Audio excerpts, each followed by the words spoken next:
Haleluya, kita semua memuji memuliakan Dia. Ada api kemuliaan Tuhan hadir di tempat ini.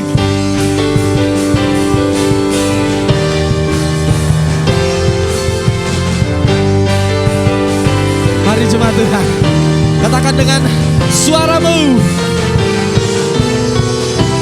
Hey, oh, oh. Dengarkanlah suara nafiri memanggil semua umatnya dari seluruh penjuru bumi datang untuk menyembah Dia. Dengarkanlah suara nabi memanggil semua umatnya. Gereja Tuhan bersatu mengangkat tinggi panjinya. Bersiap maju janganlah lengah, Yesus panglima kita. Gunakan semua senjata Allah dalam kuasa Roh Kudus. Api kemuliaannya tercurah dari surga, penuhi kami semua. Bangkitlah gerejanya, api kemuliaannya tercurah dari surga. Beritakan pada dunia bahwa Yesuslah Raja segala raja. Hey, sama-sama katakan dari hatimu. Dengarkanlah suara nabi memanggil semua umatnya dari seluruh penjuru bumi datang untuk menyembah Dia. Dengarkanlah suara nabi memanggil semua umatnya. Gereja Tuhan bersatu kini datang untuk menyembah Dia. Bersiap maju janganlah lengah, Yesus panglima kita. Gunakan semua senjata Allah dalam kuasa Roh Kudus. Api kemuliaannya tercurah dari surga, penuhi kami semua. Bangkitlah gerejanya, api kemuliaannya tercurah dari surga. Beritakan pada dunia bahwa Yesuslah Raja. Api kemuliaannya tercurah dari surga, penuhi kami semua. Bangkitlah gerejanya, api kemuliaannya tercurah dari surga. Beritakan pada dunia bahwa Yesuslah Raja. Api kemuliaannya tercurah dari surga, penuhi kami semua. Bangkit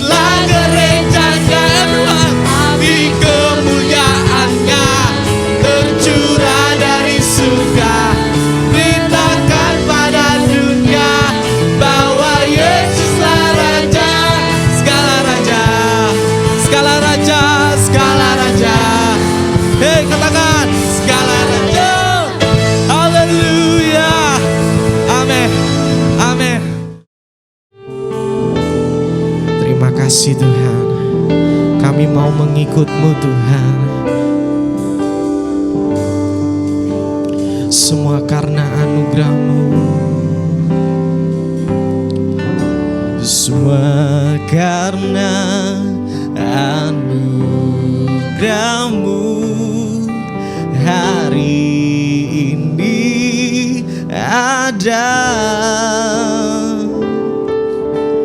bukan karena kuatku, namun karena Roh-Mu.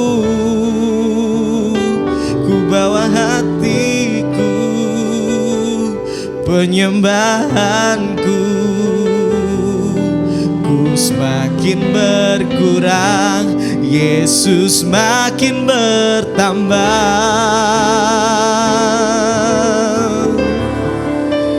Mengikut Yesus, itulah kesukaan hatiku. Ku lepas semua aku untuk mengenal kehendaknya di hidupku. Mengiring Yesus, itulah kekuatan hidupku. Ku yakin anugerahnya mampu jadikanku hamba yang berkenan selalu. Mari jemaat Tuhan, katakan dengan hatimu, semua karena anugerah-Mu. Hari ini ada, bukan karena kuatku, namun karena Roh-Mu. Ku bawa hati, ku bawa hatiku, penyembahanku, ku semakin berkurang, Yesus makin bertambah. Katakan di hadapan hadiratnya, mengikut Yesus, itulah kesukaan hatiku. Ku lepas semua aku untuk mengenal kehendaknya di hidupku. Mengiring Yesus, itulah kekuatan hidupku. Ku yakin anugerahnya mampu jadikanku hamba yang berkenan selalu.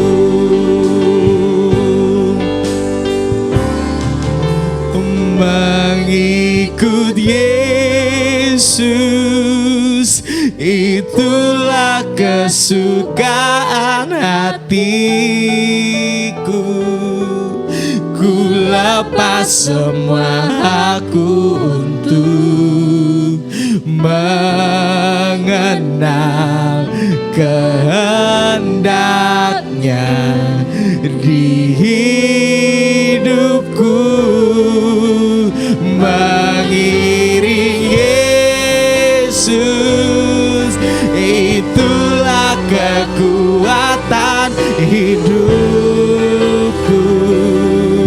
Ku yakin anugerahnya mampu jadikanku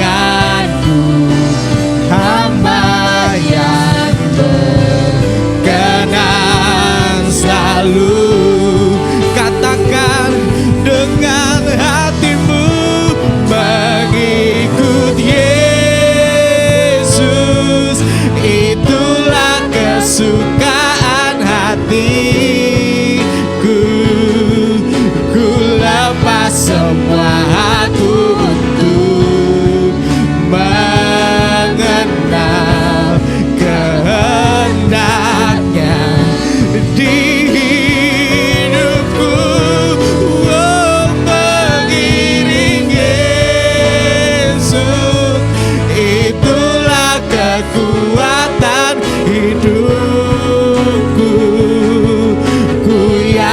yakin anugerahnya mampu jadikanku hamba yang berkenan selalu. Ku yakin anugerahnya mampu jadikanku hamba yang berkenan selalu. Sekali lagi ku yakin anugerahnya mampu jadikanku hamba yang berkenan selalu.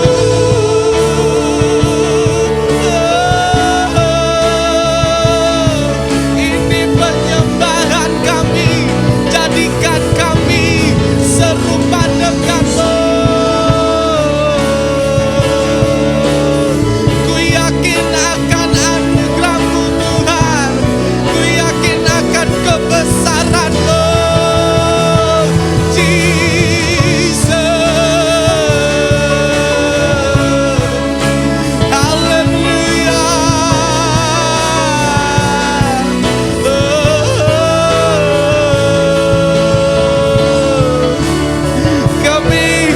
Kami rindu mengikut-Mu Tuhan. Sebab itu kesukaan hati kami Jesus.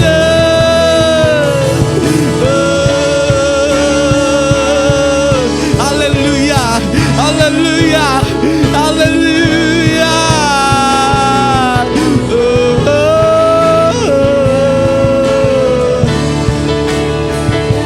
Sebab mengikut Engkau Tuhan akan menjadi bagian yang paling kami sukai Bapa.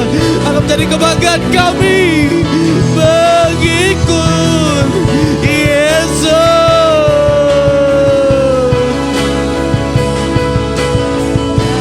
Karena kami yakin anugerah-Mu mampu Tuhan.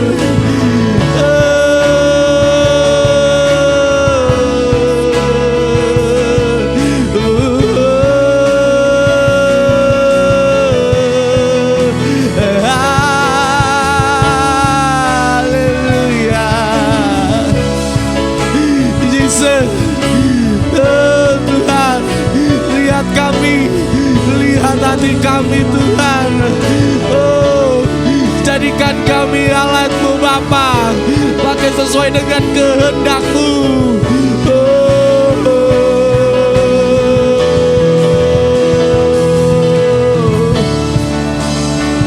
Terima kasih Tuhan. Terima kasih banyak Bapa yang baik. Terima kasih. Hanya ini yang kami punya Bapa. Hanya ini yang bisa kami berikan. Haleluya.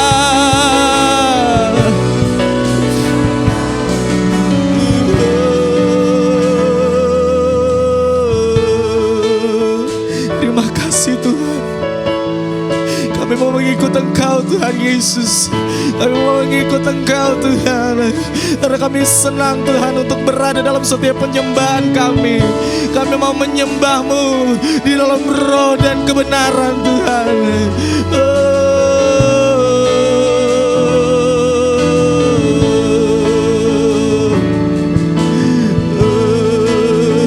Jesus, Jesus, we worship You. We worship You. Let's say,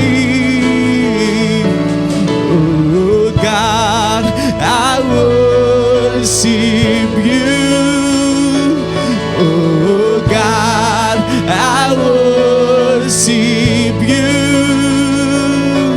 Be glorified and magnified. Oh God, I worship You. Sekali lagi. Oh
inilah doa dan kerinduan kami ya Tuhan.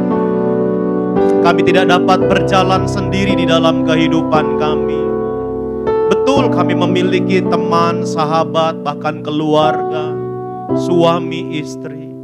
Tetapi tanpa Tuhan, tanpa Roh Kudus berjalan bersama dengan kami tidak mungkin mencapai apa yang Tuhan maksudkan dalam hidup ini. Terima kasih Bapa, kami bersyukur. Itu sebabnya inilah kerinduan dan doa kami. Terus bawa dan tuntun kami dalam kehidupan ini. Kami memerlukan Engkau Roh Kudus. Kami mencintaimu. Kami mengasihimu dalam hidup kami. Terima kasih Tuhan Yesus. Kami bersyukur, urapi semua kami. Urapi hamba-Mu yang bukan apa-apa ini. Untuk menyampaikan isi hati Tuhan. Dengan cara yang sederhana. Supaya kami menangkap isi hati Tuhan. Dan kami melakukannya dalam hidup ini. Di dalam nama Tuhan Yesus. Mari kita yang siap mendengarkan firman Tuhan. Bersama-sama kita katakan amin. Berikan tepuk tangan dulu buat Allah kita. Haleluya. Puji Tuhan, silakan duduk kembali Bapak Ibu dikasih Tuhan. Selamat pagi, shalom buat kita semua. Haleluya, puji Tuhan, senang sekali setiap kali dapat kepercayaan untuk ada di tempat ini. Selain berjumpa dengan Koko dan Cici saya, ya, Pastor Nathan dan juga Pastor Lina, luar biasa saudara. Nah hari ini Tuhan taruh di hati saya satu tema, yaitu Beyond Our Boundaries. Melampaui segala batasan-batasan di dalam kehidupan kita. Bapak Ibu dikasihi Tuhan dan saudara sekalian, tentunya yang namanya keterbatasan itu adalah sebuah keniscayaan. Apa itu keniscayaan? Sebuah kepastian. Sesuatu yang tidak dapat ditolak. Sesuatu yang memang ada di dalam kehidupan kita masing-masing. Itulah keterbatasan atau boundaries atau limitations di dalam kehidupan kita. Dengan adanya boundaries atau limitation, itu rasanya membuat ruang gerak kita itu terbatas. Kita seperti tinggal di dalam sebuah kardus yang besar. Rasanya mau maju susah, mau mundur susah, mau ke kiri susah, yang ada cuma bisa keluar saja. Seperti halnya di dalam gambar tersebut. Tetapi mau tidak mau itulah yang kita alami dalam kehidupan kita. Sebab nobody's perfect. Tidak ada seorang pun yang sempurna. Yang mengerti katakan amin. Nah tentu kalau saya bicara soal tidak ada yang sempurna, ini di dalam konteks ideal sempurna. Ya, kenapa? Karena kalau kita berbicara dari sisi Alkitab, yang disebut dengan sempurna itu adalah teleios, artinya kedewasaan penuh. Semua kita akan menuju kepada kesempurnaan, artinya kedewasaan penuh. Itu secara Alkitab. Tetapi dalam kehidupan sehari-hari, nobody is perfect, gak ada yang sempurna, artinya tidak ada yang ideal di dalam kehidupan kita. Kenapa? Karena masing-masing kita memiliki keterbatasan. Anak kami, Putri, semester 3 psikologi memang masih baru dan awal. Tetapi lewat pembelajarannya saya melihat ternyata ada beberapa keterbatasan-keterbatasan yang dimiliki oleh manusia. Yang disebut dengan limitation atau boundaries. Yang pertama adalah keterbatasan secara fisik atau disabilitas secara fisik. Mohon maaf ya, saya terpaksa kasih gambar ini. Saya tadinya nggak mau kasih gambar. Kenapa? Karena saya juga respect dan menghormati mereka yang memiliki keterbatasan secara fisik. Tetapi gambar ini sengaja saya munculkan untuk memberikan gambaran kepada kita. Kenapa? Karena physical boundaries atau keterbatasan secara fisik itu seringkali menjadi batasan dalam kehidupan manusia yang kadang membuat dia berpikir dia tidak bisa maju. Dia tidak bisa sukses, dia tidak bisa berhasil dalam kehidupannya. Lalu kemudian keterbatasan yang kedua itu adalah keterbatasan kemampuan secara intelektual. Ada orang-orang maaf yang tulalit ya, tell me, telat mikir. Ya, orang udah ngomong panjang lebar gitu ya, dia baru ngeh, oh iya itu ya, wah udah ketinggalan saudara ya. Orang udah ngomong panjang lebar 3 kilometer dia baru nyampe 100 meter saudara. Ini tulalit ya, artinya orang yang tell me, orang yang telat mikir ya. Artinya apa? Berpikirnya lamban dan susah untuk menganalisis suatu masalah Bapak Ibu. Ini sebuah keterbatasan. Saya nggak katakan mereka yang memiliki keterbatasan intelektual sebagai orang yang bodoh. Tidak Bapak Ibu ya. Karena kalau kita bicara soal pintar dan bodoh itu tentu tidak bisa cuma dari aspek akademis saja. Ada orang yang secara akademis mungkin dia terbatas. Tetapi dia pinter dan jago dalam hal yang lain. Itu bisa dan sangat mungkin terjadi. Nah, apa bedanya orang pinter sama orang yang cerdas? Kalau orang pinter itu, dia bisa baca buku dan dia tahu. Dia bisa memahami dan dia bisa dapat nilai yang baik waktu dia ujian. Ya. Tetapi kalau orang yang punya kemampuan intelektual, itu biasanya cepat, orangnya cerdas gitu ya. Artinya begitu ada masalah, dia langsung bisa menganalisa, dia langsung memberikan jawaban yang tepat. Waktu saya masih di SMA, kami di SMA Negeri 1, itu SMA unggulan di kota Tangerang, yang masuk dulu nilai NEM-nya juga besar-besar. Waktu angkatan saya itu diterima minimal 47,87. Jadi sangat besar sekali SMA Negeri 1, Negeri Tangerang itu. Nah, banyak teman-teman yang pinter-pinter. Ya, artinya nilai akademisnya bagus. Kenapa? Rajin belajar, rajin baca. Tetapi IQ-nya ternyata lebih rendah daripada yang lain.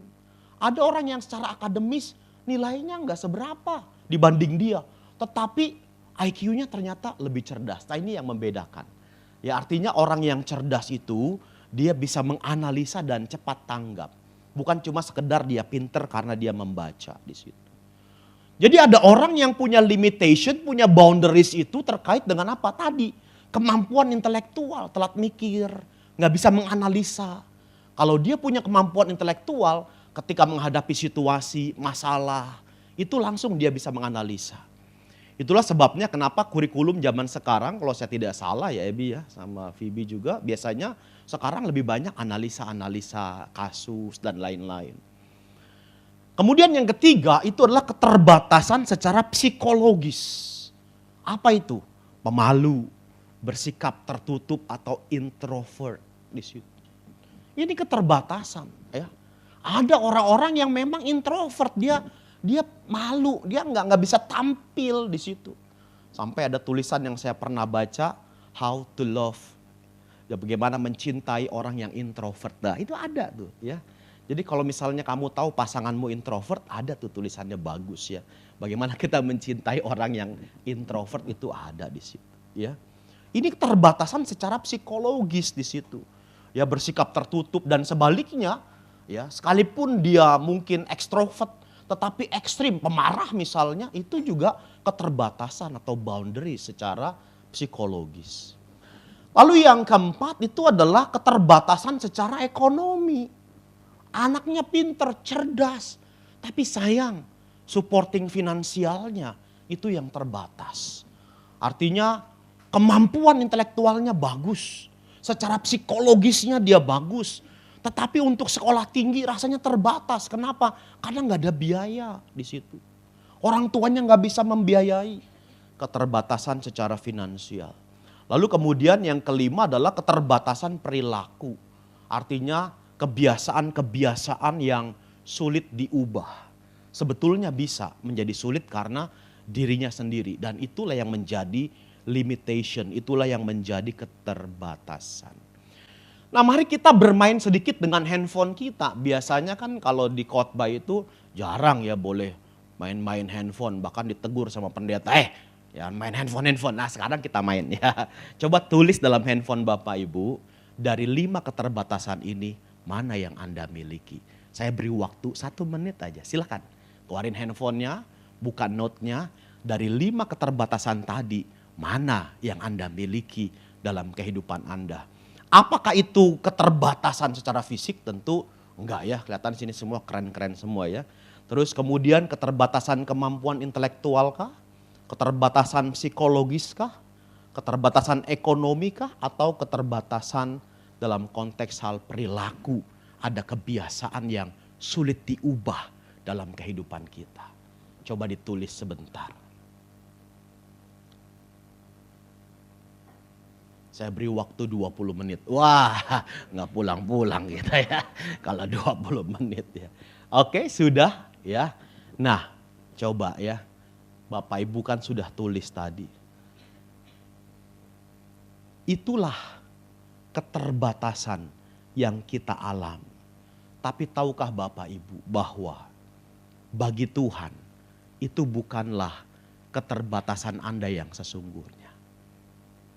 Apa yang Anda tulis, apa yang saya tulis, itulah keterbatasan yang saya alami dalam kehidupan saya. Betul, itu ada.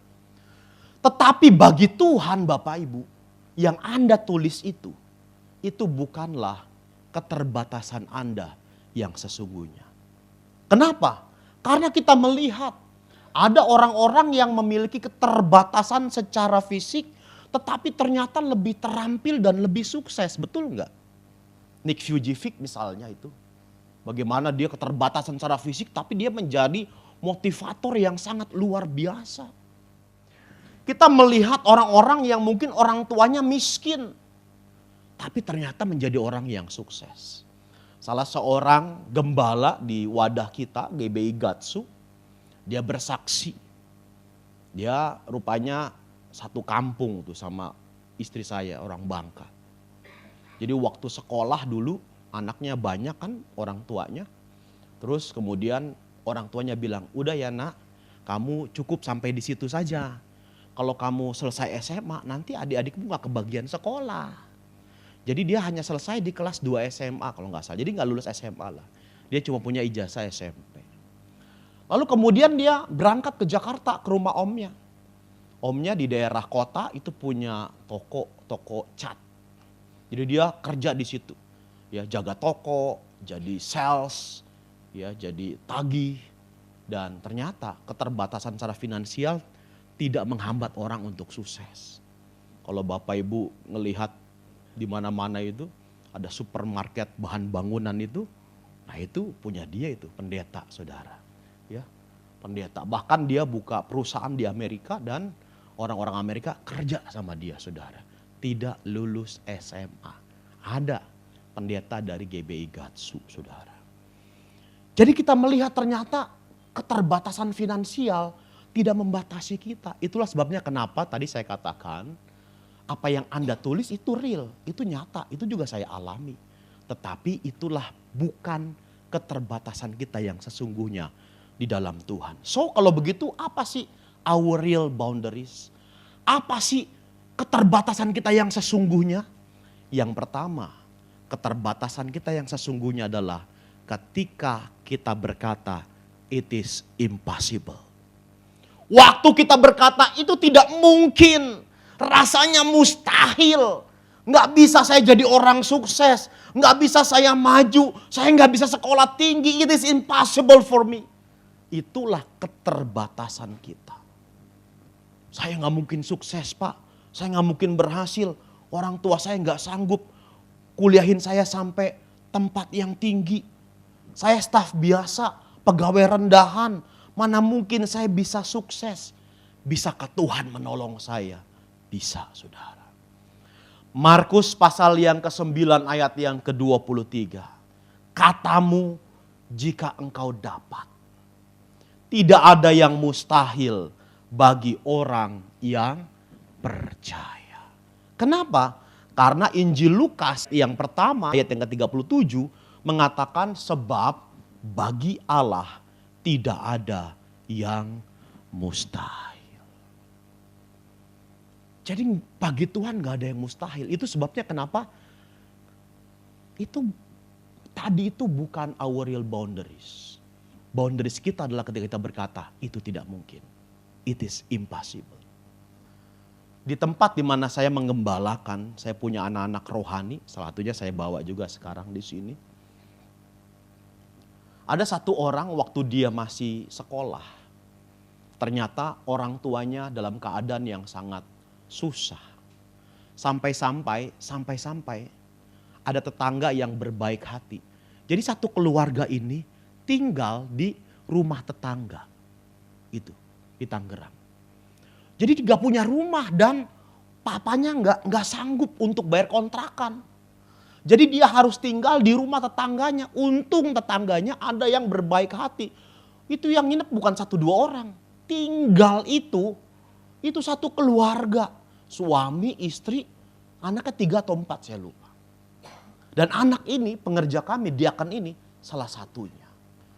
Jadi rasanya untuk sekolah mustahil. Tetapi yang luar biasa adalah bagi Allah tidak ada yang mustahil. Masa kecilnya susah, tapi dia akhirnya bisa menyelesaikan kuliah sarjana. Kemudian dia bekerja as a banker di bank dan jabatannya sekarang lumayan sebagai manajer. Dia beberapa kali pindah di beberapa bank, setiap kali pindah gajinya makin naik, saudara. Jadi banker itu sama kayak orang kerja di perhotelan. Kalau jadi manajer pindah itu direkrut biasanya, wah duitnya makin kencang, saudara. Dan dia juga bukan menyelesaikan pendidikan saja, tapi betul-betul mendapat Certified Financial Planner. Maaf ya, banyak orang pasang CFP itu bukan betulan CFP. Cuman karena dia agen asuransi aja dia pasang CFP. Padahal CFP yang sesungguhnya itu ada kuliahnya, ada ujiannya, dan sertifikasinya ada masa berlakunya. Diperpanjang, saya lupa setiap setahun atau 2 tahun sekali. Gitu ya. Dan bersyukur, wah sekarang puji Tuhan lah ya. Masih muda tapi ya sudah lumayan lah. Lalu kemudian ada satu lagi seorang diaken juga. Anak rohani kami, anak rohani saya dari sejak awal. Sama, waktu sekolah juga, waduh anaknya banyak, keluarganya keluarga besar. Orang Cina Benteng kayak saya begitu. Orang Cina Benteng itu anaknya banyak, saya aja 7 bersaudara. Ya. Bapak saya, keluarga besarnya 11 bersaudara. Jadi orang Cina Benteng itu dulu banyak anaknya ya. Nah, cuman keturunan ke bawah lain, saya cuma 1 doang anaknya ya. Dia juga sama keluarga besar. Wah banyak sehingga sekolah juga sulit. Ya, tapi ya puji Tuhan bisa menyelesaikan kuliah. Terus kemudian dia kerja, beberapa kali pindah ya, ke rumah sakit lah, terus kemana. Sampai terakhir dia kerja di salah satu perusahaan akuntan gitu ya, di konsultan pajak. Dan dia di situ kemudian ngambil S2, selesai S2 dia melanjutkan dengan kuliah profesi. Jadi punya profesi bukan cuma sebagai accountant tetapi juga certified itu pajak itu. Terus kemudian sekarang sedang kuliah doktoral S3 ekonomi, saudara. Rasanya kalau lihat masa lalu nggak mungkin. Tapi sekarang jadi mungkin. Masih muda juga, saudara. Saya pribadi tentu Bapak Ibu sebagian pernah dengar kesaksian saya. Waktu saya kelas 4 SD umur 9 tahun. Itu dipanggil kepala sekolah karena nunggak bayaran 4 bulan. Dan kepala sekolah bilang kalau Doni nggak bayar, Doni nggak bisa lagi sekolah di sini. Wah saya bingung. Harus bagaimana. Jadi rasanya untuk bisa sekolah tinggi itu sesuatu yang mustahil. Gitu. Tetapi bagi Tuhan tidak ada yang mustahil. Ya, kenapa saya bisa menyelesaikan bukan cuma S1, bukan cuma S2, tetapi di tahun 2018 yang lalu saya sudah menyelesaikan doktoral saya. Itu. Waktu usia saya 38 tahun berarti lulus dokter. Jadi bagi Tuhan gak ada yang mustahil. Amin. Kalau kita berkata itu mustahil, itu tidak mungkin, kita sedang membangun tembok yang besar. Itulah our real boundaries. Jadi apapun yang Bapak, Ibu, Saudara, adik-adik alami, jangan pernah berkata mustahil. Jangan berkata tidak mungkin, karena bagi Allah tidak ada yang mustahil. Jangan bikin our boundaries sendiri, jangan. Karena Tuhan gak bikin itu. Di dalam Alkitab kita melihat misalnya dalam 2 Raja-Raja pasal 7 ayat 1 sampai 2, kemudian 18 sampai dengan ayat yang ke-20 nanti bisa dibaca sendiri. Waktu itu bagaimana Samaria sedang dikepung. Sehingga orang mulai kelaparan pada waktu itu. Hidup menjadi susah. Bahkan tai burung merpati laku dijual. Karena dapat embargo, diserang, dikepung. Udah nyerah raja. Utus prawiranya datang kepada Elisa. Coba tanya kepada Nabi Elisa. Lalu kemudian Elisa bernubuat. Dengarlah firman Tuhan. Beginilah firman Tuhan. Besok kira-kira waktu ini, sesukat tepung yang terbaik akan berharga sesikal. Dan 2 sukat jelai akan berharga sesikal di pintu gerbang Samaria. Padahal kondisinya lagi embargo ekonomi. Orang mulai kelaparan. Susah cari makan. Tapi ada nubuatan itu dari Tuhan datang. Nah, perwira yang diutus oleh raja gak percaya. Sekalipun Tuhan membuat tingkap-tingkap langit terbuka, mana mungkin itu terjadi? Nonsense. Mustahil. Secara logika gak masuk akal. Kenapa? Kotanya dikepung sama musuh. Gak ada bahan pangan masuk. Gak ada yang bisa masuk. Gak ada yang bisa keluar. Yang keluar pasti dibunuh, mati. Rasanya gak mungkin. Tetapi kata Elisa apa? Firman Tuhan pasti terjadi. Cuma kamu yang gak percaya, kamu tidak akan menikmatinya. Waduh. Dan betul kalau kita baca ayatnya, mengerikan. Besoknya persis seperti yang Tuhan sampaikan melalui Nabi Elisa. Itu yang terjadi. Ya, peristiwanya bisa dibaca sangat seru sekali. Itu juga bisa jadi satu khotbah yang tersendiri. Tapi yang jelas Tuhan membuat pertolongan yang luar biasa melalui orang-orang kusta. Mereka dipakai Tuhan sehingga kemudian betul itu jelai yang terbaik, tepung yang terbaik, sangat murah sekali.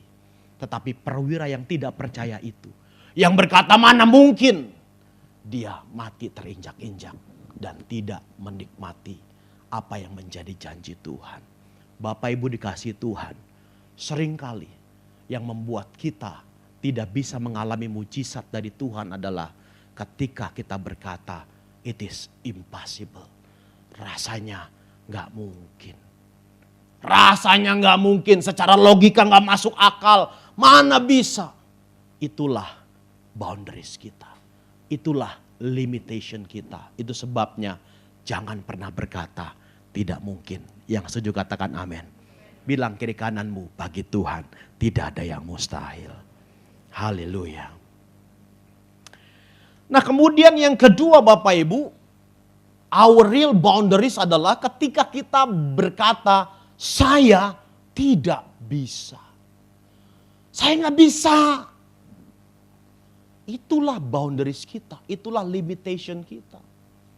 Waktu kita berkata tidak bisa, itulah batasan kita. Tuhan gak pernah kasih batasan kepada kita. Nah, kalau kita melihat mereka yang berkata saya tidak bisa sebelum mencoba, itu mencerminkan kemalasan sebetulnya. Orang belum coba kok udah bilang gak bisa aja, itu tandanya orang malas. Mereka yang berkata saya tidak bisa sebelum mencoba itu mencerminkan kemalasan. Yang berikutnya mereka yang berkata saya tidak bisa setelah mencoba baru 1 atau 2 kali, itu berarti orang yang mudah menyerah. Nggak bisa, udah coba belum? Udah, nggak bisa pokoknya. Padahal baru 1 2 kali, itu berarti orangnya mudah menyerah. Mereka yang berkata tidak bisa setelah berkali-kali mencoba, itu berarti apa? Tidak kreatif, tidak inovatif, dan tidak belajar dari kesalahan. Artinya apa? Sebetulnya tidak ada kata tidak bisa. Bilang kiri kanannya, tidak ada kata tidak bisa. Nggak ada kata nggak bisa. Kalau Anda belum pernah coba, engkau bilang nggak bisa, engkau malas. Kalau engkau baru coba 1 2 kali, engkau bilang nggak bisa, berarti engkau mudah menyerah.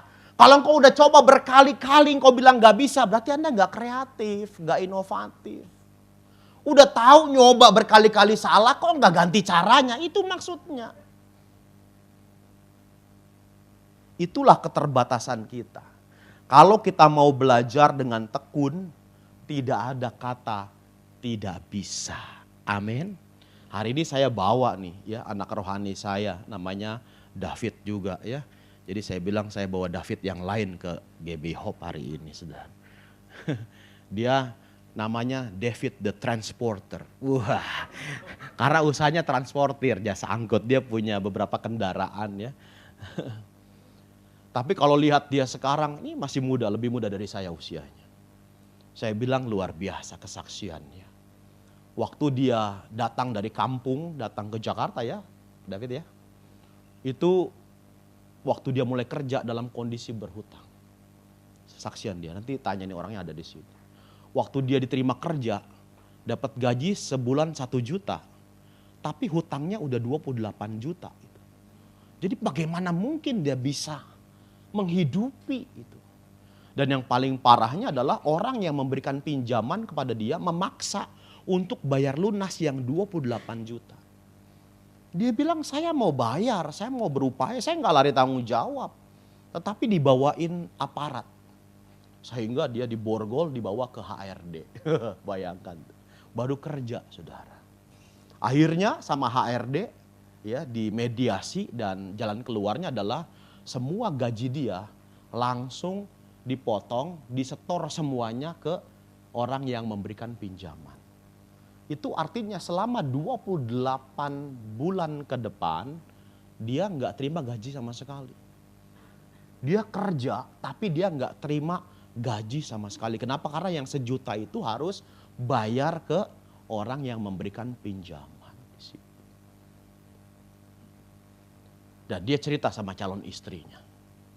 Wah luar biasa.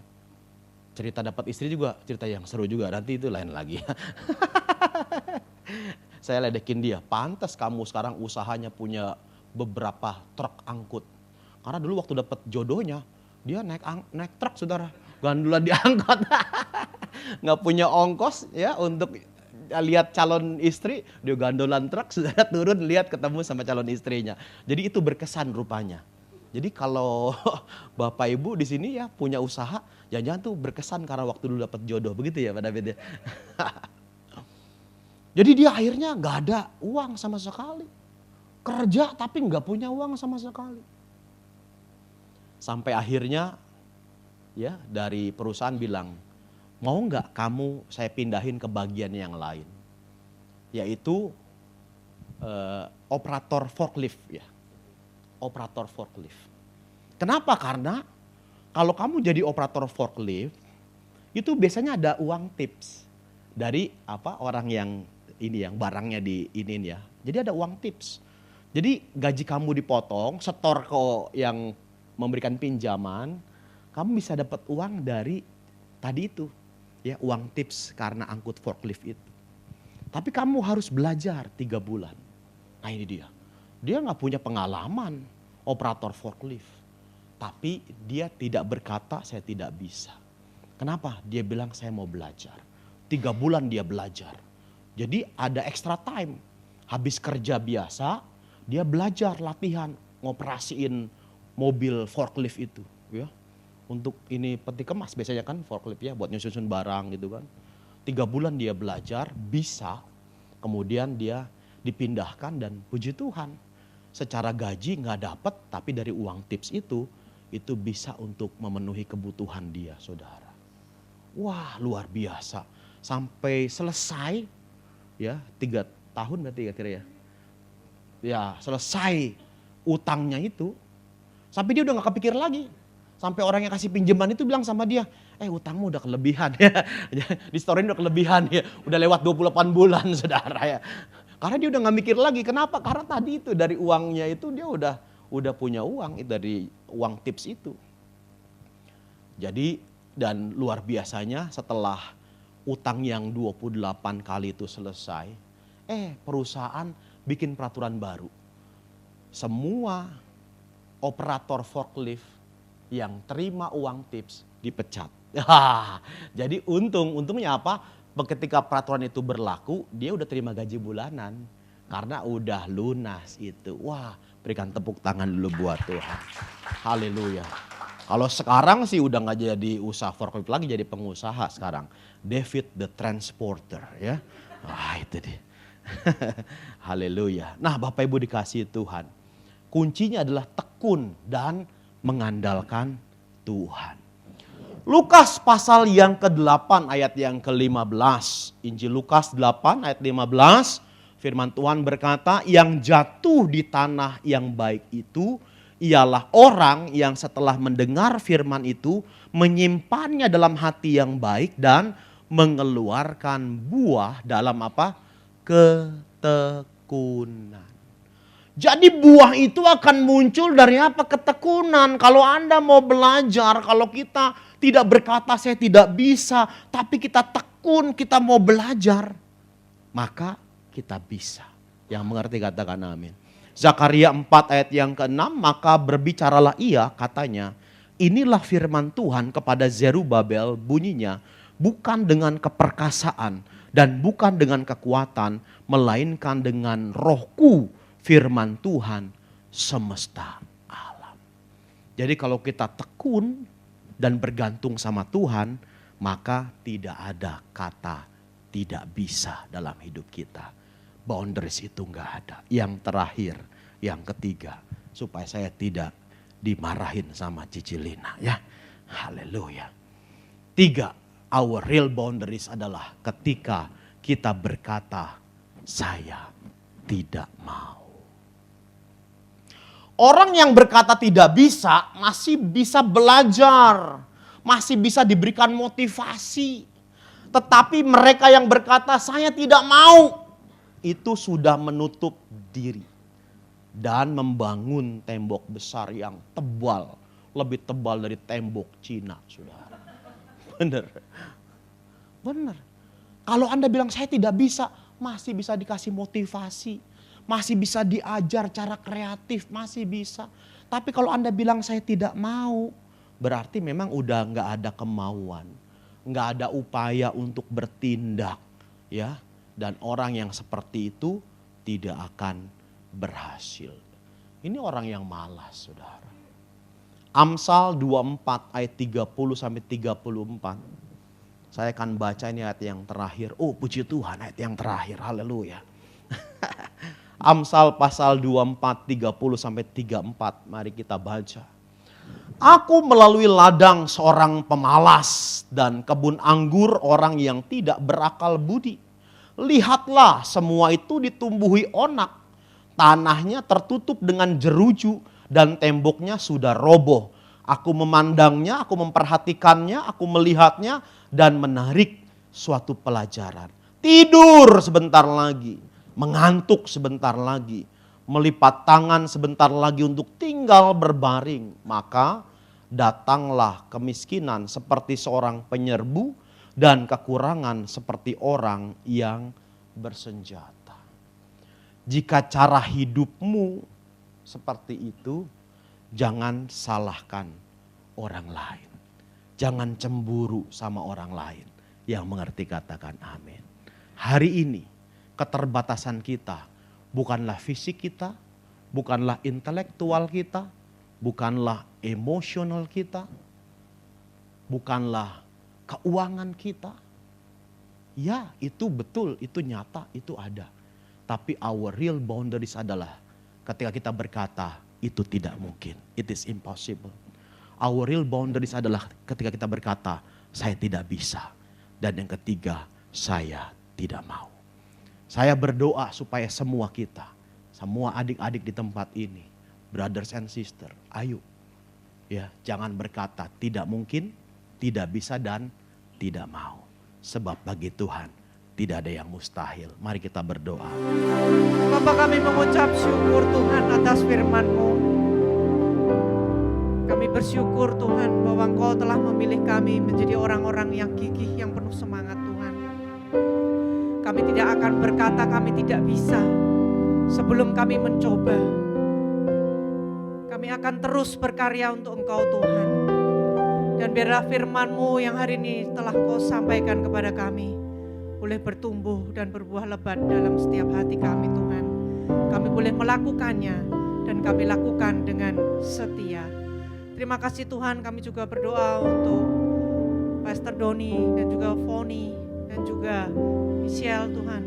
Kami percaya bahwa Engkau sendiri yang terus memberkati mereka Tuhan, berkati keluarga ini Tuhan, menjadi terang, menjadi alat kesayangan-Mu Tuhan, sebagai alat untuk banyak memenangkan jiwa-jiwa Tuhan. Kemanapun mereka melangkah Tuhan, Engkau terus menyertai mereka Tuhan. Terima kasih Tuhan, kami juga berdoa, kami percaya bahwa Engkau sendiri yang terus memberikan hikmat marifat-Mu kepada Hope Church Tuhan, supaya anak-anak-Mu yang ada di sini terus naik level Tuhan, terus berkembang, terus berkarya Tuhan. Terima kasih Bapa, di dalam nama Tuhan Yesus. Tuhan memberkati Engkau dan melindungi Engkau. Tuhan menyinari Engkau dengan wajah-Nya dan memberi Engkau kasih karunia. Tuhan menghadapkan wajah-Nya kepadamu dan memberi Engkau damai sejahtera. Tuhan akan mengangkat Engkau menjadi kepala bukan menjadi ekor. Engkau akan tetap naik dan bukan turun. Apabila Engkau mendengarkan perintah Tuhan Allah-Mu yang disampaikan pada hari ini, Engkau lakukan dengan setia. Dan setiap kita yang siap menerima berkat Tuhan, bersama-sama kita katakan amin. Selamat hari Minggu, Tuhan Yesus memberkati. Ku mau selalu bersyukur, selalu bersyukur. Kau Tuhan yang setia, yang selalu menopang. Ku mau selalu bersyukur, selalu bersyukur. Kau Bapakku yang setia, Kau Bapakku yang setia, Kau Bapakku yang setia.